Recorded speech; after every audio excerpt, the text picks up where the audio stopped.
The point was that as far as Bonaparte and Foreign Minister Talleyrand were concerned, the Mamluks were a thorn in the emperor's side, the sultan's side, and they said they would offer to take care of it for him. This was their pretext for invasion. Now, to back it up, 3 years, 1795, a British attack squadron, hearing rumbles of revolution across Europe, were concerned that the Dutch East India Company in Cape Town would go the same way. So they came down to negotiate with them to fly the flag of William, Prince of Orange, to say, now remember who you are loyal to. Because if the Cape went to the French in any way, British ships would not be able to get to India. In the end, they did invade the Cape, and they marched into Cape Town and took it over. When they did this, it was effectively preventing France from reaching its colonies in India. So there was now no alternative. Talleyrand and Bonaparte came up with a mad scheme, if you like. Sail a battle fleet up the Nile, cut open the ancient pharaonic canal that leads to Suez, get them to the Red Sea, into the Indian Ocean, and attack India from there. And that way we shall destroy England. There's only one problem with this. In order to do that, you have to have the Sultan's permission or be in control of Egypt. It just so happened a month before, this is January 1798, they had received a letter from the French consul in, I believe he was in Alexandria, begging for French soldiers to come because French economics, the merchants, they were all being extorted by Mamluk administrators to such an extent that they were actually losing out on a lot of trade. He laid up a plan for Bonaparte to take Egypt within 30 days. When Bonaparte looked at the plan, he nodded and said, yes, this can be done. And that was the beginning. That's how it all started. From that moment on, instead of invading England like the government wanted him to, they turned complete 180 degrees, let him create an armada in Toulon. The idea was to sail to Alexandria and do just what I said, cut open the Suez Canal and get to the Red Sea.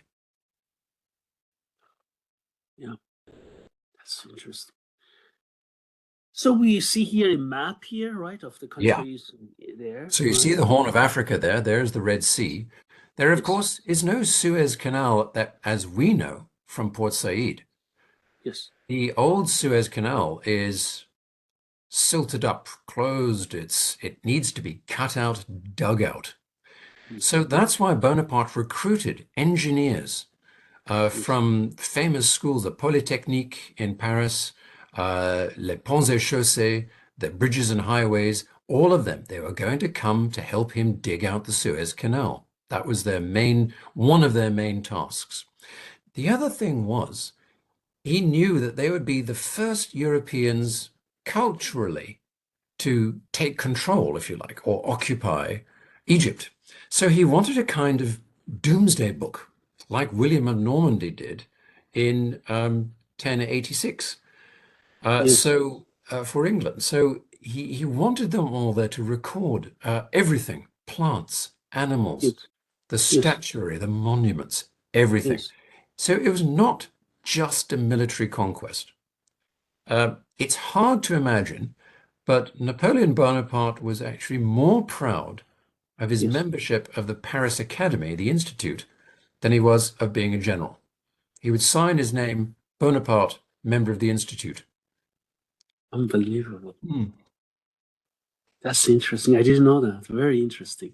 Well, at the what do time, you see here? This is it. This is him. This is the dramatic, romantic figure that France knew so well. This is Bonaparte, General Bonaparte, leading the charge at the bridge of Arcole in Italy against the Austrians. He apparently did this under fire 3 times. He was dragged back by his own soldiers under fire because he kept going until finally on the third, he insisted and they followed, and it was a great victory, as you can see. He was the darling of the revolution. He was a young man. He was about, in this portrait, he's probably about 26, 27.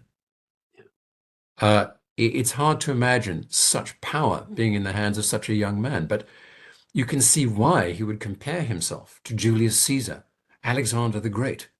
He just kept defeating the enemy everywhere he went. In 1796, he completely conquered Italy.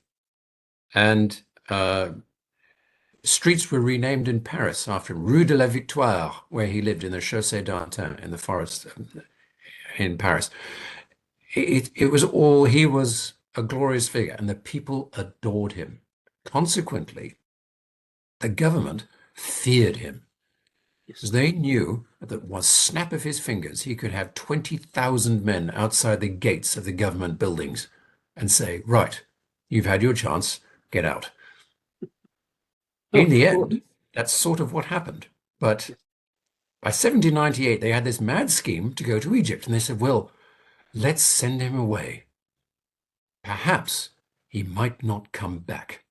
Exactly. That was the plan, yeah. Yes. So I had great fun in writing with the novels, picturing the government discussions. And I said, well, let us pray he does not return to cross the Rubicon, because we are all in trouble then. And you know what is so fascinating about, I mean, politics, especially history or military history? People always tend to look when there are two countries at loggerheads, black and white. This has never been like that. No. There are always divisions, there are always different interest groups, in every country pushing for different interests. And this is so interesting when I look at average person looking at historical events, also current political events. I always ask myself, don't they see this? It has never been like black and white. In every government, there are different interests, different positions, different groups. And a good historian or military analyst, even current, should be aware of that, right? Yeah. You're not fighting one group with the same ideology. Never, ever has been like that. Yes. Yes, so you can imagine the impact in Egypt when, okay, first, yes, they see the invasion fleet coming. I hadn't mentioned, but this invasion fleet was more than twice the size of the Spanish Armada. There was just short of 400 ships coming. In fact, they had to capture Malta first as a staging post for the expedition to Alexandria. When they arrived outside Valletta Harbor, they awoke there to look out to see what they thought was land. Because all of the ships had combined and were waiting to come in. And they knew if they let them in, that would be the end of Maltese rule under the Knights of Malta. So you can imagine this same fleet arriving at Alexandria. And here we have the troops are assembling in Rosetta. So this is it's a very useful thing to see these contemporary images of towns and so. And Rosetta was known as one of the more European towns. And just to explain, the name Rosetta, of course, is the Europeanized term for Al-Rashid, for Rashid. Rashid was the name of this town for centuries. But after the French arrived, it was Rosette, and then Rosetta, thanks to England. So that is why we know this thing as the Rosetta Stone. Its first incarnation was La Pierre de Rosette. So it's very interesting to see these townhouses, these plains, these parade squares, these very elegant promenades lined with palm trees looking over the Nile. This was not. It was not all just sand and prophets and fortress walls. It really wasn't. They were taking over a country as much as any other army has taken over a country in the 200 years since this.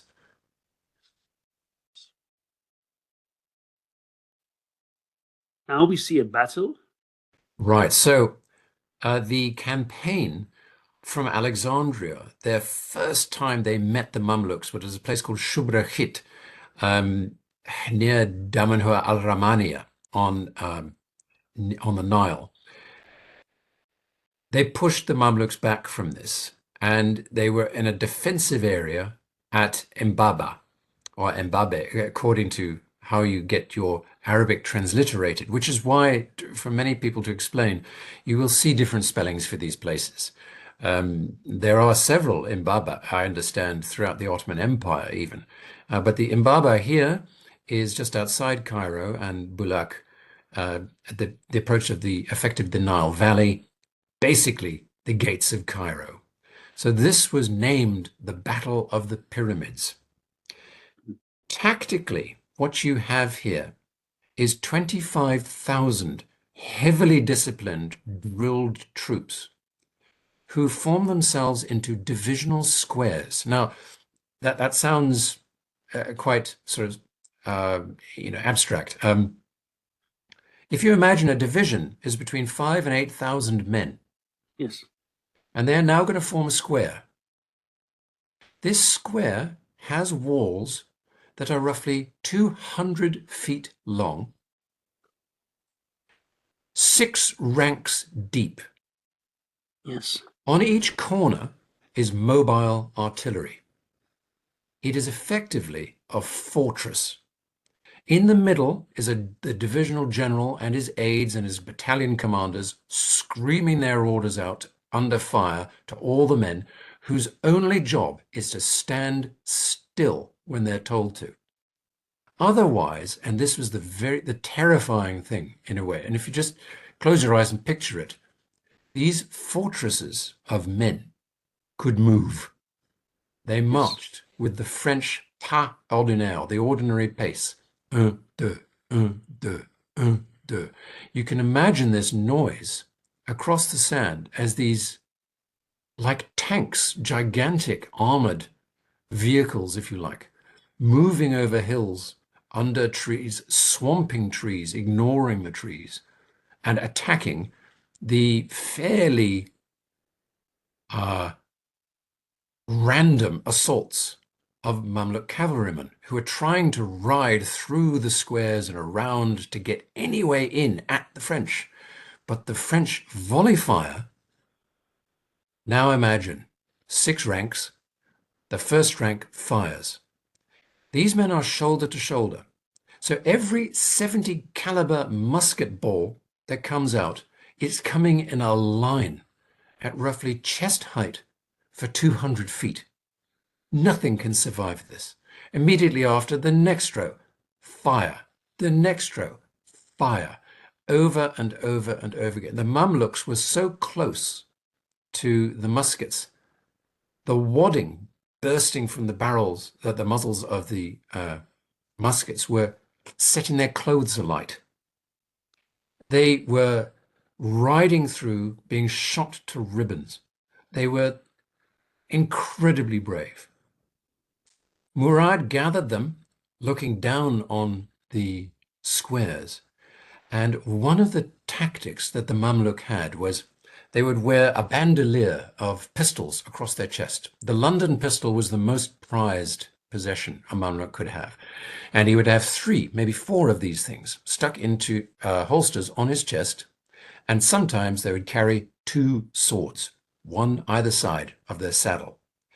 They would put the reins between their teeth and ride at full gallop at the enemy, firing their pistols and then throwing them over their shoulder, dispensed, then cross their arms, draw their twin shamshir or scimitars, their safe, and their arms windmilling out to the side would cut down anything that came anywhere near them, like a chariot from Ben-Hur, if you can imagine. Imagine 6,000 of these coming down in an arrowhead formation at the French troops. The French troops, you have to take your hat off to them. They stood still. They did not waver an inch.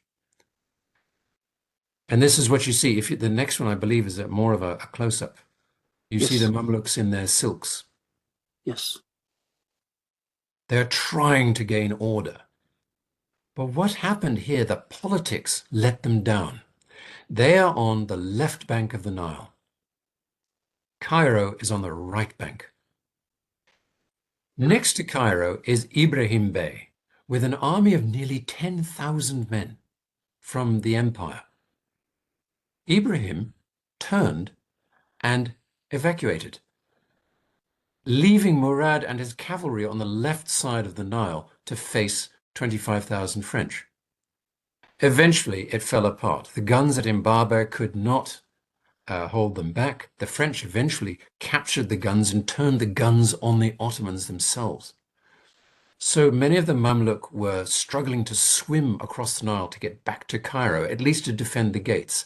But this is another little bit of social history that you're not going to get in the battle of this was in this date and the battle of that was in that date. Cairo itself had armed its population. They came pouring out of the gates, armed with sticks, stones, anything. They estimate there was nearly 100,000 people gathered outside the gate, howling at the enemy. In fact, one of the Mamluks had to still their tongues. Did the Prophet go to war with the baying of hounds like this? Silence.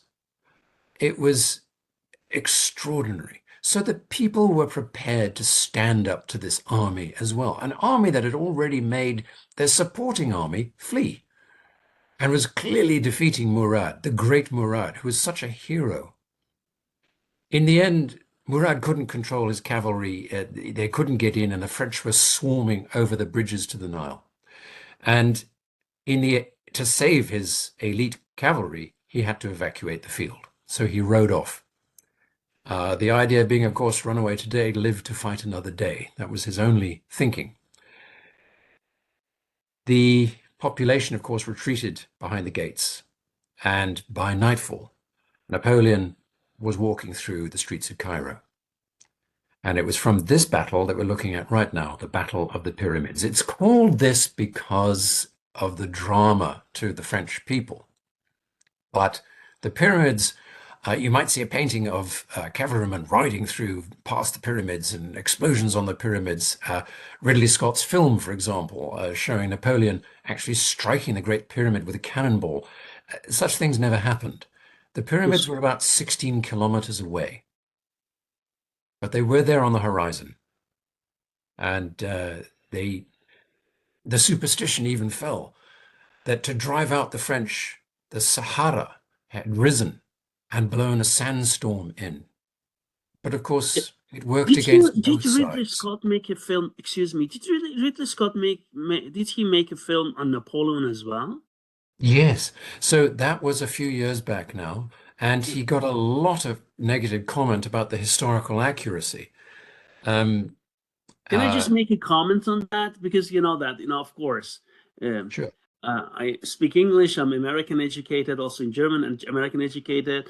And actually, I'm more connected to English-speaking world than to French-speaking world. Yeah. But the way he was depicting Napoleon, I didn't like it. I have to say this to you. I really didn't like it. Please take it. I'm ethnically Persian, so I have no, dogs in this fight. I'm just American educated and German, not French. But even I, who am more inclined to English-speaking world, when I watched this movie, when I saw that, I said, my God, you don't do stuff like that. I didn't like it at all. I have to say this. Yes.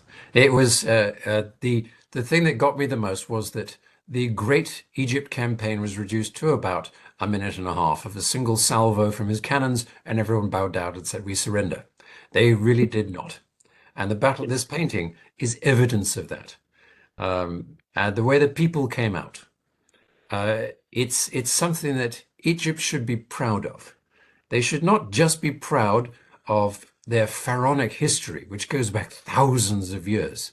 They should be proud about this moment in modern history where a foreign invader came and they stood up and said no. I think that's it. It's quite something. Yes, absolutely. It's fascinating. Oh, here we see this French formation here, what you explained, right? Yes, the square. As you can see, now there were stories about by French officers and in memoirs of Mamluk Shamshirs slicing through 6 muskets at a time. How they would be standing in formation, then suddenly the muzzles and the bayonets of the muskets are flying up in the air as a cavalryman is ridden by and just sliced right through them.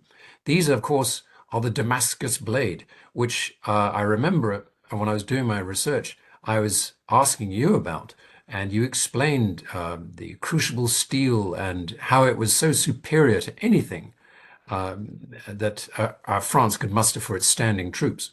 This was evidence of that. They really were well armed yet underarmed to meet a square like this. Yes, absolutely. Oh, here we see again. Yes. Here's a Mamluk. They traditionally, the Mamluks often were bare-chested with this sort of sleeveless kamis kind of tunic on top, usually in red to depict their status. But if you can imagine, the closest I can think of to a Mamluk, really, from a historical perspective, is a myrmidon. The myrmidons of the Persian Empire that attacked Greece in the 2 invasions. So they would obey their commander, come what may, in any circumstance. And the Mamluk were very similar to this. They're absolutely devoted. There was no question if their commander, their sheikh said, charge, they would charge. And they did. Straight into the middle of these squares, some of them. So when I was writing the novels, I had to put the reader, I wanted to put you right in the middle of this. I wanted you to feel what the rider felt like and what the French soldier felt like, standing, meeting them. And then actually what it would have been like to ride through it or to crash into one of these squares. So it brought the history alive, if I can say. That's really what my intention was. I really wanted to do that. Yeah, absolutely. Yeah. So Bonaparte was quite right. The country was taken in 30 days. Really, from top to bottom. Battle of the Pyramids was the final battle. They landed in Abukir on the 1st of, not Abukir. They landed at Marabut in Alexandria on the 1st of July, 1798. That battle we've just seen was the 25th of July. Effectively, he controlled Egypt. Unfortunately, what he didn't really know, this man here, Admiral Horatio Nelson, had been hunting across the Mediterranean for his fleet. Now, Nelson had under him some 11 or 12 ships. The French had just under 400. They were not all battleships, though. Nelson had ships of the line, 74-gun battleships. If he'd found that 400-strong fleet, Nelson would have just chopped his way right into it and sunk everything in sight that he could before he himself was sunk. He would not have cared one moment. He so well drilled his captains that they knew exactly what to do if anything happened to him, per se. Now, the irony about Nelson here is that he actually arrived at Alexandria before the French, 3 days before. But the local governor of Alexandria said, "We don't need you here. Why should the French come to us? We have no quarrel with them. Go, and let God's will be done." So Hardy, Nelson's great friend, was the man who was sent ashore. And he said, very well. Got back onto his sloop, went back out to the attack squadron and he says to leave. Nelson took the opportunity to revictual, to get more supplies in Cyprus, and in that time, Napoleon landed. Nelson, of course, came back. Now, historically, we have to ask, what happened? Why? Why did he not just stay? Why did he not just wait? And why then, if he then heard, as the whole of the Mediterranean would have been talking about this great fleet that had landed at Alexandria, why did he take so long to come back? Well, this was marvelous for the fiction, of course. And my suggestion is that in London, they actually wanted the French to land. If you have a fleet of 400 strong, with 30 to 35,000 combat troops aboard it, if you know it's headed somewhere and you can close it off and keep it there, then at least you know where it is and it can't do any damage. Yes. Strategically, it suited the intelligence masters of the Admiralty to let the French invade. So, for hazard, I created a situation where Nelson says, or tries to prevaricate, to say, no, this is nonsense, I need new supplies. But Hazard does not believe him. Historical reality, however, is that on the night of the 1st of August, so just 10 days or so after, a week after the Battle of the Pyramids, Bonaparte's battle fleet was moored head to head, line in line, in Aboukir Bay, basically a sitting target. And Nelson's attack squadron appeared. The result was what you have is the Battle of the Nile. Effectively, the French believed that they were moored so close to the shore that no enemy captain could get around them. But that was the first thing that the English did. They moved so close, they had a map of the shoals. They knew where the shallows were.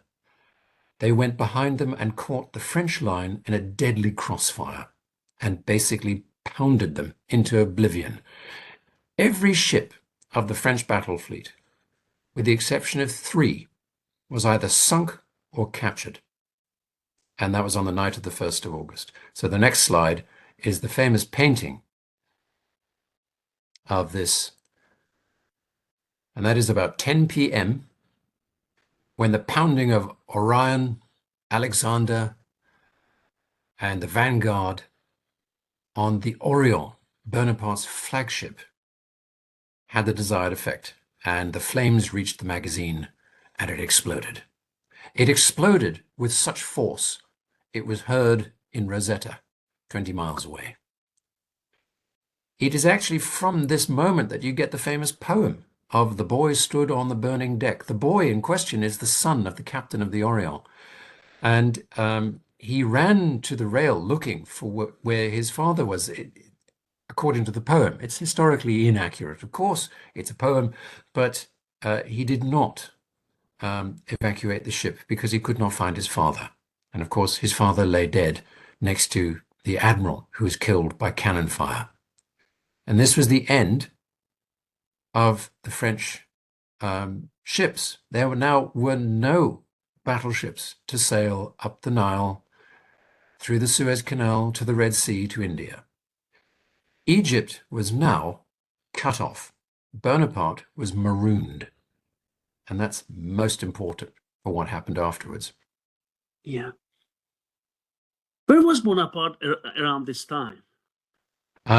He would have been in Cairo. He was also pursuing the Mamluk cavalry through Upper Egypt and then even towards Sinai. In fact, he got the news of the destruction of his fleet on a road back from the eastern border of Egypt into Sinai.